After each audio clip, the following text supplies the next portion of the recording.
Bismillahirrahmanirrahim. Assalamualaikum warahmatullahi wabarakatuh. Alhamdulillahirabbil alamin wa bihi nasta'in ala umuri dunya waddin wa ala alihi wasahbihi ajma'in. Amma ba'du.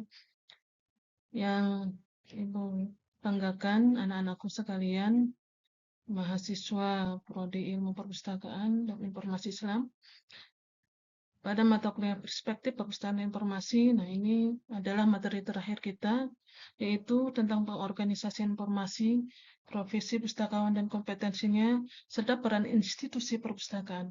Nah, Ibu harapkan kalian berusaha memahaminya dan menyimak dengan baik. Kita mulai dengan pengorganisasian informasi. Apa yang dimaksud dengan pengorganisasian informasi?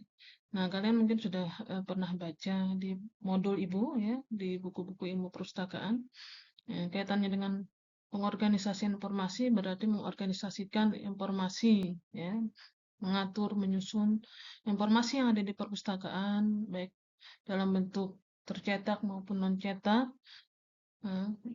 sedemikian rupa ya berdasarkan peraturan yang menjadi standar dari ilmu perpustakaan itu sendiri ya, agar informasi tersebut bisa ditemukan kembali dengan mudah dan cepat.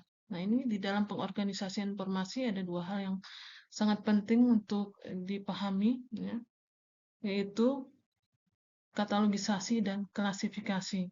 Nah, di dalam ilmu perpustakaan, katalogisasi disebut dengan proses pembuatan katalog ya, atau wakil ringkas dokumen. Nah, ini kenapa disebut dengan wakil ringkas dokumen? Ya, dokumen di sini mengacu kepada pengertian dari apa yang dijelaskan oleh Pak Sulistyo Basuki, yaitu dokumen merupakan semua ya rekaman informasi dalam berbagai bentuk media. Nah, ini kaitannya dengan ilmu perpustakaan maksudnya.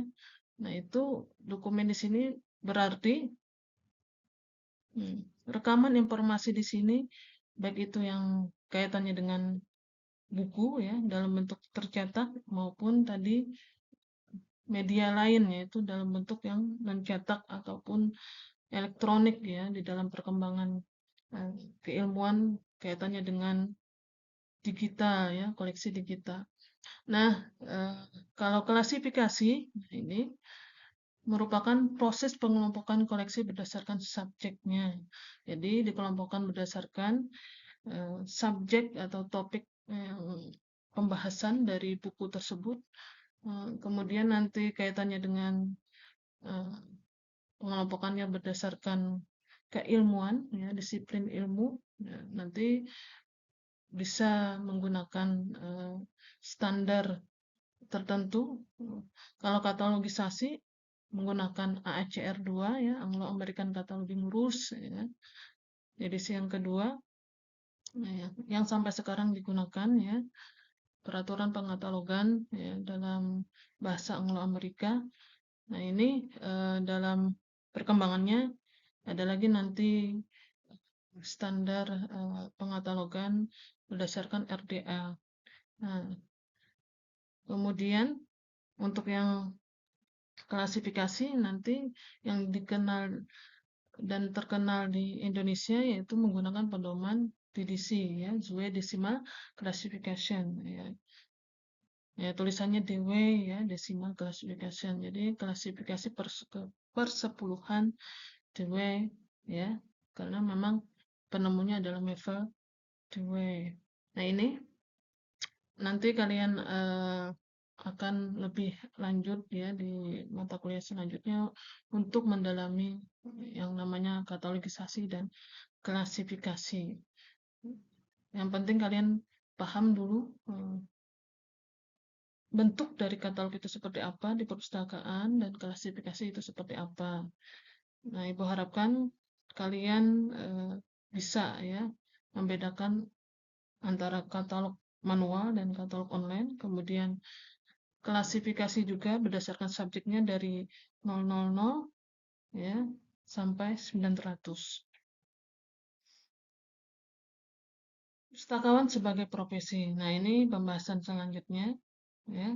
Untuk ciri-ciri pustakawan bisa dikatakan sebagai profesi, ada 5 ciri di sini yang disebutkan oleh Hermawan dan Zulfikarjin ya. Kemudian oleh Pak Sulistyo Basuki di dalam bukunya juga ya kurang lebih sama dengan ini. Yaitu yang pertama, memiliki pendidikan baik formal maupun informal ya.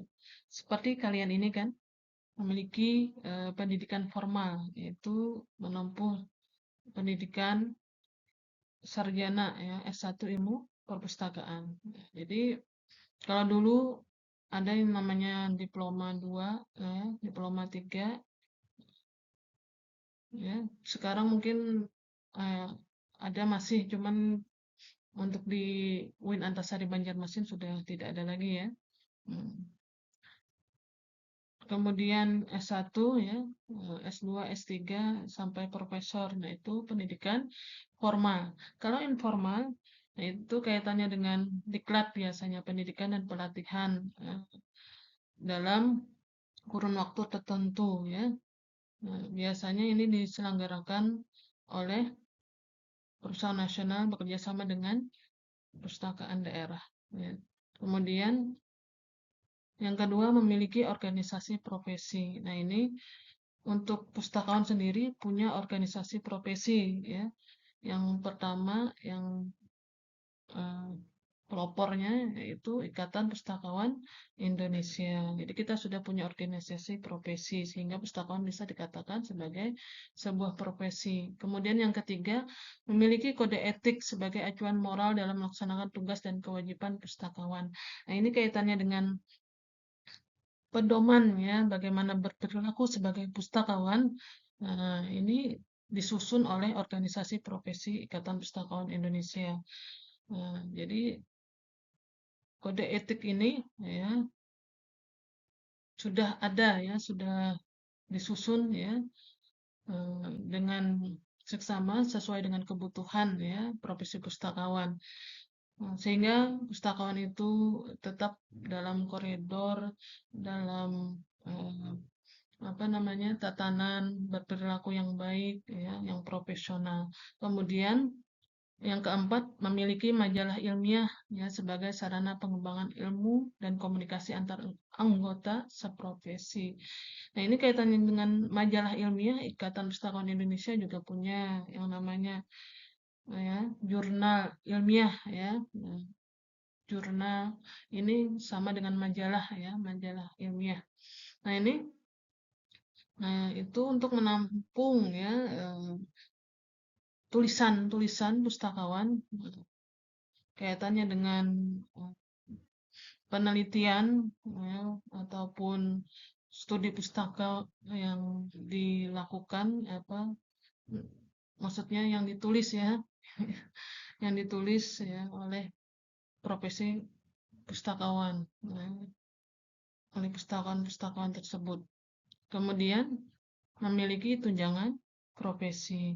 Nah, ini kaitannya dengan tunjangan profesi eh, sudah diatur oleh pemerintah ya, oleh bukan pemerintah saja, kaitannya dengan tunjangan fungsional dan sebagainya, eh, otonomi daerah yang sekarang ini ya. Nah, itu berkaitan dengan itu antara pemerintah pusat dan pemerintah daerah ya, kedua-duanya. Nanti sudah memiliki tunjangan profesi. Nah, jadi untuk sekarang ini semuanya sudah terpenuhi ciri-ciri pustakawan sebagai profesinya. Tinggal kalian saja lagi bagaimana menjalankan tugas dengan sebaik-baiknya dan menaati kode etik pustakawan itu sendiri.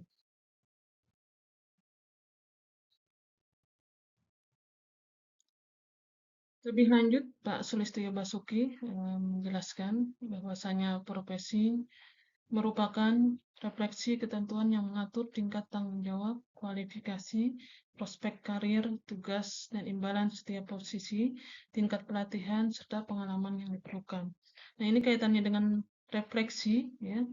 Refleksi di sini merupakan kesadaran yang mendalam, ya, mengenai tanggung jawab, ya, mengenai kualifikasi yang seharusnya dia penuhi, ya, sebagai tentunya kaitannya dengan pustakawan ya sebagai pustakawan Jadi tanggung jawabnya sebagai pustakawan, kualifikasinya yang harus dipenuhi ya sebagai pustakawan ya, prospek karir. Nah, ini kaitannya dengan prospek karir ke depannya ya, jenjang karirnya ya, seperti apa. Nah, dia juga memahami dan memenuhi ya syarat ya, untuk jenjang karirnya. Kemudian tugas dan imbalan setiap posisi. Nah, ini kaitannya dengan tupoksi ya, tugas eh, dan kaitannya dengan job description ya. Nah, itu dia pahami dengan benar-benar dengan baik ya.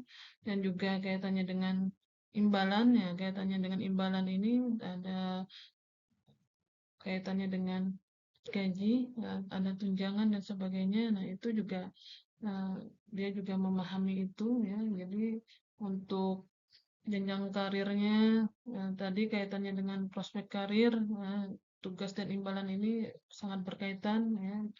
Dia harus mempelajari itu dan memahami itu. Jadi tidak hanya mengejar eh, imbalan ya, karena tugasnya sudah dikerjakan, akan tetapi di situ ada tanggung jawab ya. Kemudian ada tingkat pelatihan serta pengalaman yang diperlukan ini untuk pengembangan profesinya ya, sebagai pustakawan. Nah, ini kaitannya dengan apa yang dimaksud dengan profesi oleh Pak Sulistyo Basuki.